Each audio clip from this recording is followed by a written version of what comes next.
അഞ്ചാം ക്ലാസ്സിലെ എല്ലാ പ്രിയപ്പെട്ട വിദ്യാർത്ഥികൾക്കും നമ്മുടെ ചോദ്യപേപ്പർ വീഡിയോയിലേക്ക് സ്വാഗതം. നമുക്ക് അറിയാം, കഴിഞ്ഞ വർഷം മുതലാണ് പുതിയ മാതൃകയിലുള്ള ചോദ്യപേപ്പറുകൾ നമുക്ക് വന്നിട്ടുള്ളത്. ആ രീതിയിൽ ഇറങ്ങിയ ആദ്യത്തെ ചോദ്യപേപ്പർ കൂടിയാണിത്. ഇതുകൂടാതെ SCERTയുടെ ചോദ്യപേപ്പറും ഇവിടെ നമ്മൾ തയ്യാറാക്കിയ മറ്റൊരു ചോദ്യപേപ്പറും നമ്മൾ നേരത്തെ ചെയ്തിട്ടുണ്ട്. അതിൻ്റെ വീഡിയോസ് നമ്മൾ ഈ വീഡിയോയുടെ താഴത്ത് പോസ്റ്റ് ചെയ്യുന്നുണ്ട്. അതുകൂടി നിങ്ങൾക്ക് ഉപകാരപ്പെടുമെങ്കിൽ നിങ്ങൾക്ക് നോക്കാവുന്നതാണ്. അപ്പോൾ നോക്കൂ, ഒന്നാമത്തെ, നിങ്ങൾ പലരും ആദ്യമായിട്ട് സംസ്കൃതം പഠിക്കുന്ന ആളുകളായിരിക്കാം. അതുകൊണ്ട് തന്നെ എങ്ങനെയാണിത് ചെയ്യേണ്ടത് എന്നുള്ളത് പറയാം. മിക്കവാറും നമ്മുടെ എല്ലാ ക്വസ്റ്റ്യൻ പേപ്പേഴ്സും 5ാം ക്ലാസ് വരെയുള്ള ചോദ്യപേപ്പറുകൾ നമുക്ക് ചോദ്യപേപ്പറിൽ തന്നെ ഉത്തരം എഴുതുന്ന രീതിയിലാണ് വരാറ്. അപ്പോൾ ആ രീതിയിലാണ് ഇവിടെ കൊടുത്തിരിക്കുന്നത്. അപ്പോൾ ഒന്നാമത്തെ തന്നെ ഡാഷ് വന്നിരിക്കുന്നത് നാമ എന്നാണ് പറഞ്ഞിരിക്കുന്നത്. നാമ എന്ന് പറഞ്ഞാൽ എന്താണ്? പേരാണ്. പേരെഴുതുക. വിദ്യാലയസ്യ നാമ, സ്കൂളിൻ്റെ പേര് എഴുതുക. വർഗഹ എന്ന് പറഞ്ഞാൽ നമ്മുടെ ക്ലാസ് ഡിവിഷൻ ഏതാണ് എന്നുള്ളതാണ്. ബാക്കി അധ്യാപകസ്യ ഹസ്താക്ഷരം രക്ഷാകർത്തുഹു ഹസ്താക്ഷരം, അധ്യാപകൻ്റെ ഒപ്പും പാരൻറ്റിൻ്റെ ഒപ്പും ഇടാനുള്ള സ്ഥലമാണത്. അത് പരീക്ഷയ്ക്ക് ശേഷം. ഇവിടെ നിർദ്ദേശങ്ങൾ സംസ്കൃതത്തിലും മലയാളത്തിലും തന്നിട്ടുണ്ട്. ഉത്തരം എഴുതുന്നതിന് മുമ്പായി 15 മിനിറ്റ് സമാശ്വാസ സമയമാണ്. ഉത്തരം എഴുതുന്നതിന് ദേവനാഗരി ലിപി എന്ന് വെച്ചാൽ എന്താണ്? സംസ്കൃതത്തിൽ എഴുതണം എന്ന് തന്നെയാണ് അർത്ഥം. 6 പ്രവർത്തനങ്ങൾക്ക് ഉത്തരം എഴുതണം. നോക്കൂ, 2 പ്രവർത്തനങ്ങൾക്ക് ഇൻറ്റേർണൽ ചോയ്സ് ഉണ്ട്. ഇൻറ്റേർണൽ ചോയ്സുള്ള പ്രവർത്തനങ്ങൾ A, B എന്ന പിരിവുകളിൽ ഒന്നിന് മാത്രം ഉത്തരം എഴുതിയാൽ മതി. അപ്പോൾ നമുക്ക് 6 പ്രവർത്തനമുണ്ട്.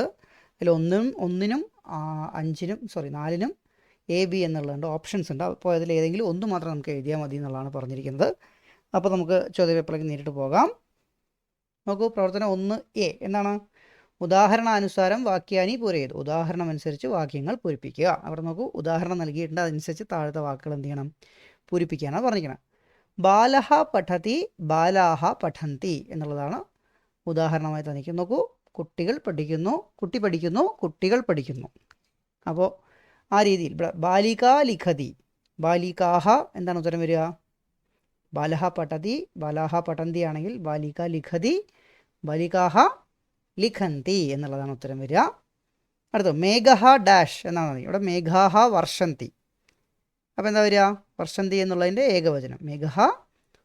പഠതി ലിഖതി വർഷതി, പഠന്തി ലിഖന്തി വർഷന്തി. മാർജാരഹ ക്രീഡതി, മാർജാരാഹ പറഞ്ഞോളൂ, ക്രീഡന്തി. പൂച്ച കളിക്കുന്നു, പൂച്ചകൾ കളിക്കുന്നു എന്നുള്ള രീതിയിൽ വരും.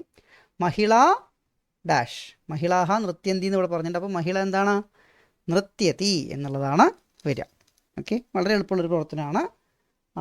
4 പ്രവർത്തനങ്ങൾ വന്നിട്ടുണ്ട്. അടുത്ത നോക്കൂ, പുതിയൊരു മാതൃകയിലുള്ള ചോദ്യമാണ്. വാൽമീകിം അധികൃത്യ സമുചിതാഹ പ്രസ്താവനാഹ ചിനോതു. വാൽമീകിയെക്കുറിച്ചുള്ള ഉചിതമായ പ്രസ്താവനകൾ എടുത്തെഴുതുക എന്നുള്ളതാണ് ഏതൊക്കെയാണെന്നാണ് ചോദിച്ചിരിക്കുന്നത്. ഒന്നാമത്തെ പറഞ്ഞിരിക്കുന്ന ആദികവിഹി. നമ്മുടെ 2ാമത്തെ പാഠത്തിൽ രാമായണത്തെക്കുറിച്ചൊരു പരാമർശമുണ്ട്. അത് വാൽമീകി എഴുതിയതാണെന്നുള്ള പരാമർശമുണ്ട്. അപ്പോൾ അതിൽ ഡീറ്റെയിൽഡ് ആയിട്ടാണ് ചോദിച്ചിരിക്കുന്നത്. ആദികവിഹി മഹാഭാരതസ്യ കർത്ത രാമായണസ്യ കർത്ത. അപ്പോൾ ഇതിൽ നോക്കൂ, മഹാഭാരതസ്യ കർത്ത, നമ്മുടെ ആ 4 പുസ്തകങ്ങളുടെ പേരുകൾ തന്നിട്ടുള്ളതിൽ 1 മഹാഭാരതം, രാമായണം, പഞ്ചതന്ത്രം, അതുപോലെ തന്നെ കാളിദാസൻ എഴുതിയ രഘുവംശമാണുള്ളത്. അപ്പോൾ അതിൽ മഹാഭാരതസ്യ കർത്ത എന്ന് പറഞ്ഞിട്ടുണ്ട്. മഹാഭാരതസ്യ കർത്ത ആരാണ്? വേദവ്യാസ എന്നുള്ളത് അവിടെ കൊടുത്തിട്ടുണ്ട്. അപ്പോൾ ഈ ഒരു പ്രസ്താവന തെറ്റാണ് എന്നുള്ളത് എന്ത് ചെയ്തു? നമുക്ക് മനസ്സിലാക്കാൻ വേണ്ടി കഴിയണം. ബാക്കി 1ഉം 3ഉമാണ് ശരി ഉത്തരം. അപ്പോൾ C എന്നുള്ള ഓപ്ഷനാണ് ഇവിടേക്ക് എടുത്ത് എഴുതേണ്ടത്. ഈ രീതിയിൽ നമുക്ക് അവിടെ 5 മാർക്കും സ്കോർ ചെയ്യാം. 1A എന്നുള്ളത് നിങ്ങൾക്ക് ബുദ്ധിമുട്ടുള്ളതാണെങ്കിൽ 1B നമുക്ക് ചെയ്യാം. അവിടെ നോക്കൂ, ഉദാഹരണാനുസാരം റിക്തസ്ഥാനം പൂരയിതു. ഉദാഹരണം അനുസരിച്ച് വിട്ടുപോയ ഭാഗം പൂരിപ്പിക്കൂ എന്നാണ് പറഞ്ഞിരിക്കുന്നത്. അവിടെ നോക്കൂ, സിംഹ ഗർജതി സിംഹൗ ഗർജതഃ. നമ്മൾ 2ാമത്തെ പാഠത്തിൽ പഠിച്ചതാണ്. നേരത്തെ പറഞ്ഞ പോലെ തന്നെ സിംഹ ഗർജതി സിംഹൗ ഗർജതഃ. അപ്പോൾ വാനരഹ ക്രീഡതി വാനരൗ ഗർജതി ഗർജതഃ ആവുമ്പോൾ ക്രീഡതി എന്താവും? ക്രീഡതഃ. ശുനകഃ ഭഷതി ശുനകൗ ഭഷതഃ. പികഃ ഗായതി പികൗ ഗായതഃ. കപോതഃ ഖാദതി കപോതൗ ഖാദതഃ. ഈ രീതിയിൽ എഴുതാം. അതിലും പുതിയ രീതിയിലുള്ളൊരു ചോദ്യം വന്നിട്ടുണ്ട്. നോക്കൂ, പ്രസ്താവനാം പഠിത്വ അതോ ദത്തേഭ്യഃ ഉചിതം ഗണം ചിത്വാ ലിഖതു. താഴെ തന്നിരിക്കുന്ന ഇത് വായിച്ചിട്ട് ഉചിതമായ ഗണം എടുത്തെഴുതുക. പരിസ്ഥിതി മലിനീകരണസ്യ കാരണാനി കാനി. പരിസ്ഥിതി മലിനീകരണത്തിൻ്റെ കാരണങ്ങൾ എന്തെല്ലാമാണ്? വായു മലിനീകരണം അത് കാരണമാണോ? അതെ. അപ്പോൾ നമ്മളവിടെ ഒന്ന് ടിക്കിട്ട് വയ്ക്കുക. ബാലവൃക്ഷരോപണം, വൃക്ഷത്തൈകൾ നടുന്നത് പരിസ്ഥിതി മലിനീകരണത്തിന് കാരണമാണോ? അല്ല അല്ലേ. അപ്പോൾ അത് ടിക്കിടണ്ട. പ്ലാസ്റ്റിക് പ്രദൂഷണം, പ്ലാസ്റ്റിക് മാലിന്യങ്ങൾ, അല്ലെങ്കിൽ പ്ലാസ്റ്റിക് മാലിന്യം, പ്ലാസ്റ്റിക് കൊണ്ടുള്ള മലിനീകരണം എന്നുള്ളതാണ്. അത് കാരണമാണോ? അതെ. ജലമലിനീകരണം അതും കാരണമാണ് അല്ലേ. അപ്പോൾ 1, 2, 3, 4 രണ്ടില്ല, 1, 3, 4 എന്നുള്ളതാണ് വരിക. അപ്പോൾ ഏതാ ഉത്തരം വരിക? 1, 3, 4 സാധു എന്നുള്ള ഉത്തരമാണ് ഇവിടെ എഴുതേണ്ടത്. സാധു എന്ന് പറഞ്ഞാൽ ശരി, അസാധു എന്ന് പറഞ്ഞാൽ തെറ്റ് എന്നുള്ളതാണ് കേട്ടോ അർത്ഥം. അപ്പോൾ 1, 3, 4 സാധു, 1, 3, 4 ആകെ ഒരു ഓപ്ഷൻ മാത്രമേ വന്നിട്ടുള്ളൂ. അതുകൊണ്ട് വേറെ കൺഫ്യൂഷനൊന്നും വേണ്ട. സി തന്നെ എന്ത് ചെയ്യുക, ഇവിടേക്ക് എടുത്ത് എഴുതുക. ഓക്കെ, എളുപ്പമല്ലേ? ശരി, അടുത്ത പ്രവർത്തനം നോക്കൂ.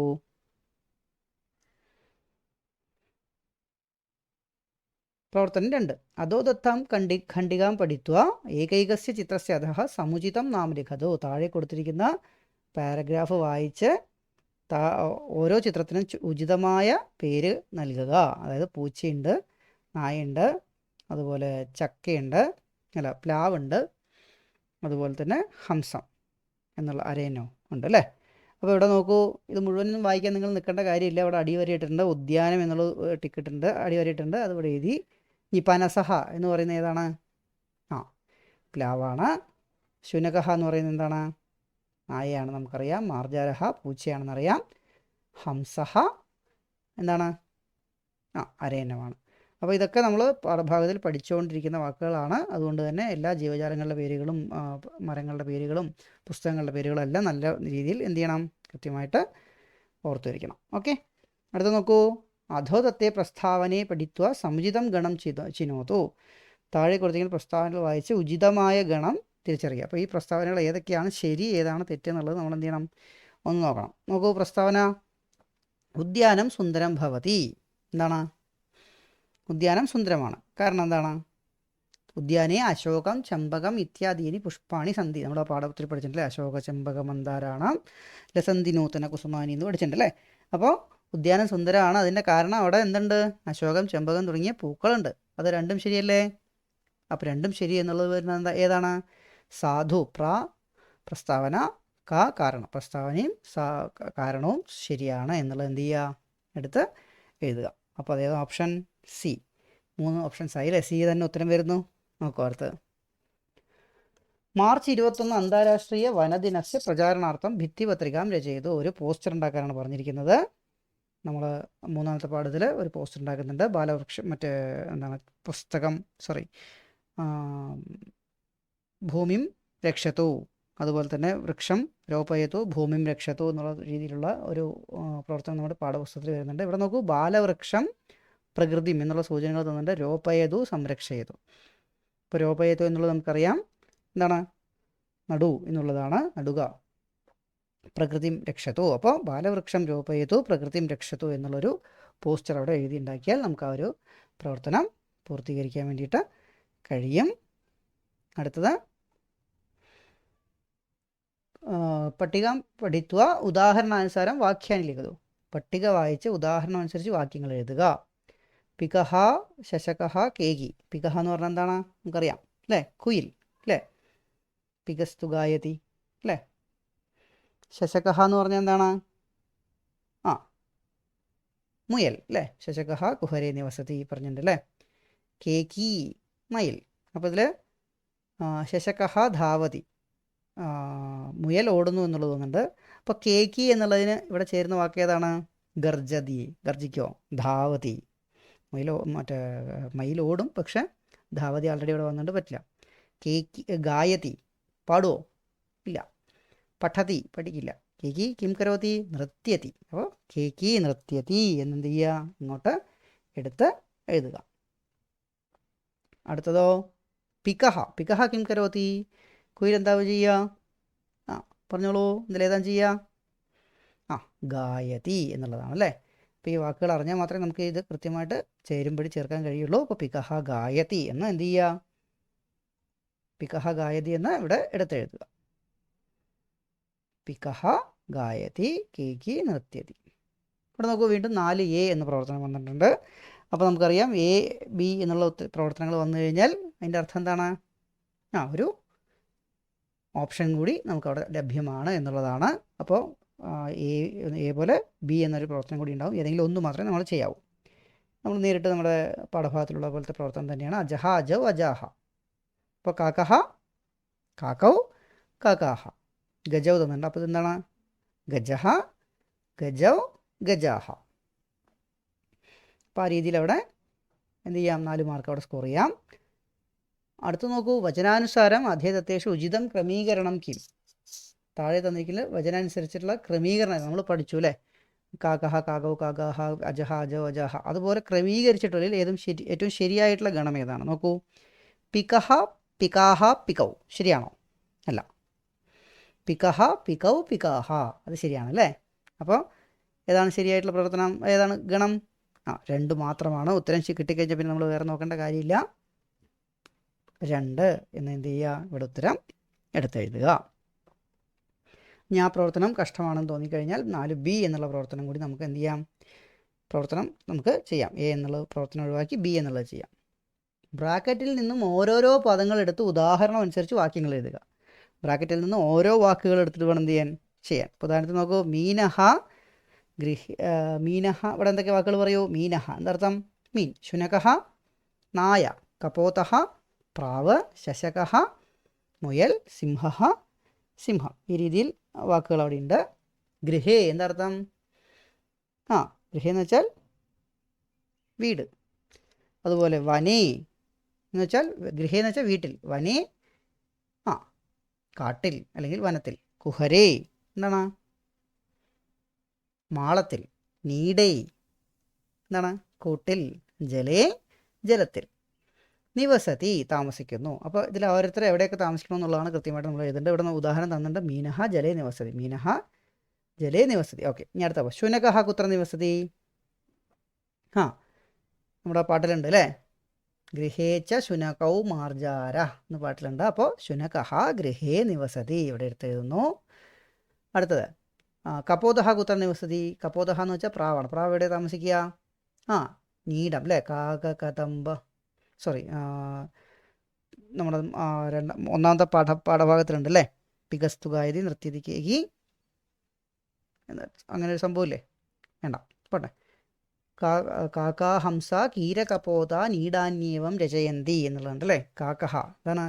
കാക്കഹ കാക്ക. കപോതഹ എന്താണ്? പ്രാവാണ്. പ്രാവ് എന്ത് ചെയ്യുന്നു? നീടാനി രചയന്തി. എന്തിനാണ് നീടം രചയിക്കുന്നത്? കൂടുണ്ടാക്കുന്നത് എന്തിനാണ്? താമസിക്കാൻ. അപ്പോൾ കപോതഹ നീടേ നിവസതി. ശശകഹ കുത്ര നിവസതി. കുഹരേ നിവസതി ഖലു ശശകോ അല്ലേ. കുഹരേ. അപ്പോൾ ശശകഹ കുഹരേ നിവസതി. സിംഹ കുത്ര നിവസതി. സിംഹ വനേ നിവസതി. അപ്പോൾ ഈ രീതിയിൽ 4 വാക്കുകൾ ഉണ്ടാക്കി എഴുതാം. അടുത്ത ക്ലാരിറ്റി കുറച്ച് കുറവുണ്ടെങ്കിലും വായിക്കാം. പഠിക്കാം പഠിത്വ അധോദത്തേഷു സമുചിതം ഉത്തരം സഞ്ചിനോത്തു. പട്ടിക വായിച്ച് താഴെ തന്നിരിക്കുന്ന ഏറ്റവും ഉചിതമായ ഉത്തരം എടുത്ത് എഴുതുക. ഇത് ഇത്തിരി ആലോചിച്ച് ചെയ്യേണ്ട പ്രവർത്തനമാണ്. അപ്പോൾ നോക്കൂ, താതഹ നിലയഹ വനം കുസുമം. ഇതിന് അതേ അർത്ഥം വരുന്ന വാക്കുകൾ ഇവിടെ വലതുവശത്ത് ഏതൊക്കെയാണ്? സൂനം കാനനം പിത ഭവനം പക്ഷി നൽകിയിട്ടുണ്ട്. അപ്പോൾ ഇത് ചെയ്യുമ്പോൾ നമുക്ക് ശരി ഉത്തരങ്ങളുടെ ഗണം ആദ്യം തന്നെ എടുത്ത് നോക്കിക്കഴിഞ്ഞാൽ നമുക്ക് എന്ത് ചെയ്യാൻ പറ്റും, എഴുതാൻ കഴിയും. ഇതെങ്ങനെ ചെയ്യുന്നത് നോക്കാം. ഒന്നാമത്തെ നോക്കൂ, താതഹ. എന്താണ് താതഹ എന്ന് വെച്ചാൽ? നമുക്കറിയാം, മാതാ താത സോദരയുഗളം അല്ലേ. താതഹ എന്ന് വെച്ചാൽ അച്ഛൻ എന്നുള്ളതാണ്. അപ്പോൾ അച്ഛൻ എന്നുള്ള അർത്ഥം താതഹ. ഇവിടെ ഏതാ വരിക? ഒന്നിന് യോജിക്കുന്ന വാക്ക് ഏതാണ്? പിത എന്നുള്ളതാണ്. അപ്പോൾ 1 ഗ. അപ്പോൾ നമ്മളിപ്പോൾ തന്നെ എന്ത് ചെയ്യണം, ഇതിൽ സോർട്ട് ചെയ്യണം. 1 ഗ ആയിട്ടുള്ള ഓപ്ഷൻസ് ഏതൊക്കെയുണ്ട്? A, B, C, Dയിൽ 1 ഗ എന്നുള്ളത് ആദ്യത്തെ 3 തന്നെ ഉള്ളൂ. അപ്പോൾ നമുക്ക് എന്ത് ചെയ്യാം, ഡി എന്ന ഓപ്ഷൻ ഇപ്പം തന്നെ എന്ത് ചെയ്യാം, ഒഴിവാക്കാം. ഓക്കെ, രണ്ടാമത്തെ നോക്കൂ, നിലയഹ. നിലയഹ എന്ന് പറഞ്ഞാൽ എന്താണ്? അറിയാം അല്ലേ, നമ്മൾ പഠിച്ചിട്ടില്ലേ? പശ്യതു മൃദുലേ മമ നിലയം, എൻ്റെ വീട് നോക്കൂ. നിലയഹ എന്ന് വെച്ചാൽ വീട് എന്നർത്ഥം. വീട് എന്നർത്ഥം വരുന്ന വാക്ക് ഇതിലേതാണ്? സൂനം കാനനം പിതാ ഭവനം പക്ഷി. ഏതാ വരിക? ആ ഭവനം എന്നുള്ളതാണ് അല്ലേ. അപ്പോൾ 2 എന്താണ് ഭവനം. അപ്പോൾ 2 ഘായാണ്. 1 ഗ 2 ഘായാണ്. അപ്പോൾ 1 ഘായായിട്ടുള്ള 3 ഓപ്ഷൻ ഉണ്ടെന്ന് പറഞ്ഞു. 2 ഘ 1 ഘായും 2 ഘായും ആയിട്ടുള്ള ഓപ്ഷൻ ഏതൊക്കെയുണ്ട്? എ ഉണ്ട്, ബി ഉണ്ട്. 3 നമുക്ക് എന്ത് ചെയ്തു? ഈ 2 ഓപ്ഷനും ഇവിടുന്ന് ഒഴിവായിപ്പോയി. ഇനി ഈ 2 ഓപ്ഷനിൽ ഏത് ശരിയെന്ന് മാത്രം നോക്കിയാൽ മതി. നോക്കൂ, വനം. വനം എന്ന് പറഞ്ഞാൽ എന്താണ്? ആ കാനനം അല്ലേ, കാട് എന്നർത്ഥമാണ്. അപ്പോൾ 3 ഖ, 2ലും 3 ഖ തന്നെയാണ്. കുസുമം. കുസുമം എന്ന് പറഞ്ഞാൽ എന്താണ്? അശോക ചമ്പക മന്ദാരാണാം ലസന്തി നൂതന കുസുമാനി, പൂക്കൾ അല്ലേ. സോനം എന്നുള്ളതാണ് പൂവിൻ്റെ വേറൊരു പേര്. അപ്പോൾ ക. അപ്പോൾ അതെല്ലാം ചേരുന്ന ഗ്രൂപ്പ് ഏതാണ്? എ എന്നുള്ളത് മാത്രമാണ്. അപ്പോൾ അത് കൃത്യമായിട്ട് ചെയ്യുക. ഇതൊരു കഷ്ടമുള്ള പ്രവർത്തനമാണ്, എങ്കിലും നമുക്ക് എന്ത് ചെയ്യാം, ചെയ്തു പോകുന്ന പ്രവർത്തനമേ ഉള്ളൂ. 5ാമത്തെ പ്രവർത്തനം നോക്കൂ. കോഷ്ടകാത് ഉചിതം ഉത്തരം ചിത്വാ ലിഖിതു. ബ്രാക്കറ്റിൽ നിന്ന് ഉചിതമായ ഉത്തരം എടുത്തെഴുതുക എന്നാണ് പറഞ്ഞിരിക്കുന്നത്. വനം ഇത്യസ്യ അപരം നാമം. വനം എന്നതിന് വേറൊരു വാക്ക് കാനനം. കാനനം ആലയഹ. ഏതാ വരിക? കാനനം എന്നുള്ളതാണ് അല്ലേ. നമ്മുടെ 2ാമത്തെ പാഠത്തിൽ കുറേ വാക്ക് പഠിച്ചിട്ടുണ്ട്. അടുത്ത പ്രവർത്തനം വളരെ എളുപ്പമുള്ള പ്രവർത്തനം. ഉചിതമായ നിറം നൽകുക. നല്ല കളറൊക്കെ കൊണ്ടുപോകണം. അടുത്തതോ, ഉചിതേ അക്ഷരേ ചിത്വ പദം പൂർത്തീകരോതു. ഉചിതമായ അക്ഷരങ്ങൾ എടുത്തിട്ട് വാക്ക് പൂർത്തീകരിക്കുക. ന്യൂ ഡാഷ് നാ കു ഡാഷ് മാനി. അപ്പോൾ അതിൽ ഏതാ വാക്ക്? ഏതാ അതിൽ സെറ്റ് വരിക? ഏതാ വാക്ക് കിട്ടിയോ? ലസന്തി നൂതന കുസുമാനി. അപ്പോൾ തായും സൂയും വരുന്ന ഗണം ഏതാണിതിൽ? ബി ആണല്ലേ. അപ്പോൾ ബി എന്നുള്ളത് എന്ത് ചെയ്യുക? ഇവിടെ എടുത്തെഴുതുക. അടുത്ത നോക്കൂ. വാതാടേഷു കർത്തൃണാം നാമാനി ദത്താനി സന്ധി. അപ്പോൾ പട്ടങ്ങളിൽ എന്ത് ചെയ്തിട്ടുണ്ട്? ഗ്രന്ഥകർത്താക്കളുടെ പേരുകൾ നൽകിയിട്ടുണ്ട്. അപ്പോൾ ഉചിതമായ രീതിയിൽ യോജിപ്പിക്കാനാണ് പറഞ്ഞിരിക്കുന്നത്. വാൽമീകി എഴുതിയത് ഇതിലേത് ഗ്രന്ഥമാണ്? പഞ്ചതന്ത്രമാണോ, രാമായണമാണോ, കഥാസരിസാഗരമാണോ, മഹാഭാരതമാണോ, രഘുവംശമാണോ? ആദ്യത്തെ പ്രവർത്തനം പറയുമ്പോൾ തന്നെ പറഞ്ഞു 4 വാക്കുകൾ നമ്മൾ തന്നിരിക്കുന്നത്. അതിൽ 4 ഗ്രന്ഥങ്ങളുടെ പേര് നമ്മൾ പഠിച്ചിട്ടുള്ളൂ. വാൽമീകി എഴുതിയ ഏതാണ്? രാമായണമാണ്. അവിടെ ഉദാഹരണം കഥാസരിസാഗർ ആൾറെഡി തന്നു, അപ്പോൾ അതെന്ത് ചെയ്യുക? ഒഴിവാക്കുക. വ്യാസൻ എഴുതിയ ഏതാണ്? മഹാഭാരതം. പഞ്ചമവേദം എന്നറിയപ്പെടുന്ന മഹാഭാരതം. ശർമ്മ എഴുതിയത് പഞ്ചതന്ത്രമാണ് അല്ലേ. കാളിദാസൻ എഴുതിയത് രഘുവംശം. അപ്പോൾ ആ രീതിയിൽ 4 പ്രവർത്തനം അവിടെ ശരിയായി. അടുത്ത് നോക്കൂ. കേഷു ഗണേഷു പക്ഷിണ മൃഗാശ്ച അന്തർഭവന്തി. ഏത് ഗണത്തിലാണ് പക്ഷികളും മൃഗങ്ങളും ഉള്ളതെന്ന് ചോദിച്ചിരിക്കുന്നത്. പാടലം, സിംഹ, ചമ്പകം. ഇതിൽ പൂക്കളുണ്ട്, അപ്പോൾ ആ ഗണം നമുക്ക് എന്ത് ചെയ്യാം? ഒഴിവാക്കാം. ശുനകഹ, മയൂരഹ, അജഹ. ഏതാണത്? ഏതൊക്കെ? അപ്പോൾ അതിലെന്തുണ്ട്? ശുനകഹ നായ, മയൂരഹ മയില്, അജഹ ആട്. അപ്പോൾ ഇതിൽ ഉണ്ട് 2 ഉണ്ട്. മാർജാരഹ, വാനരഹ, കാക്കഹ. കാക്ക, കുരങ്ങൻ. മാർജാരഹ എന്ന് പറഞ്ഞാൽ പൂച്ച. അപ്പോൾ 2, 3 ഉണ്ട് അല്ലേ. സിംഹ, ഹരിണഹ, പികഹ. അപ്പോൾ പികഹ കുയിൽ, ഹരിണഹ മാൻ, സിംഹ സിംഹം. അപ്പോൾ 2, 3, 4 എന്ത് ചെയ്യുന്നത്? ഉത്തരം വരുന്നത് ഡി എന്നുള്ളത്. അപ്പോൾ വളരെ വലിയൊരു ചോദ്യപേപ്പറാണ്, പക്ഷേ ഉത്തരങ്ങളൊക്കെ നമുക്ക് ആ ചോദ്യപേപ്പറിൽ തന്നെ ഉണ്ട്. കുറച്ച് ആലോചിച്ചാൽ മാത്രമേ ഉത്തരങ്ങൾ കിട്ടുള്ളൂ. കൃത്യമായിട്ട് ആദ്യത്തെ 3 പാഠങ്ങളിലെ ചോദ്യങ്ങളാണ് വന്നിരിക്കുന്നത്. ആ 3 പാഠങ്ങളും നല്ല രീതിയിൽ തന്നെ പഠിച്ചു പോവുക. അതിൻ്റെ പ്രവർത്തനങ്ങൾ നോക്കുക. ഉത്തരം അറിഞ്ഞാൽ മാത്രം പോരാ, അത് പ്രയോഗിക്കാൻ കൂടി നമുക്ക് കഴിഞ്ഞാൽ മാത്രമേ ഈ ഒരു ആൻസർ പേപ്പർ നമുക്ക് കൃത്യമായിട്ട് ഫുൾ മാർക്ക് A ഗ്രേഡ് മേടിക്കാൻ കഴിയുള്ളൂ. അപ്പോൾ നിങ്ങൾ ചെയ്യേണ്ടത്, ഇതിന് താഴത്തെ 2 ക്വസ്റ്റ്യൻ പേപ്പറുകൾ കൂടി കൊടുക്കുന്നുണ്ട്. മോഡൽ SCERT തന്ന മോഡൽ ക്വസ്റ്റ്യൻ പേപ്പർ, അതുപോലെ അതിനനുസരിച്ച് നൽകിയ മറ്റൊരു മാതൃകാ ചോദ്യപേപ്പർ കൂടി ഇതിൻ്റെ താഴെ നൽകുന്നുണ്ട്. അപ്പോൾ ഈ ഒരു ക്വസ്റ്റ്യൻ പേപ്പർ വീഡിയോ നിങ്ങൾക്ക് എല്ലാവർക്കും ഉപകാരപ്പെടട്ടെ എന്ന് ആശംസിക്കുന്നു. എല്ലാവർക്കും പരീക്ഷ എളുപ്പമാവട്ടെ എന്ന് കൂടി ആശംസിച്ചുകൊണ്ട് നിർത്തുന്നു. പുനർമിലാമ.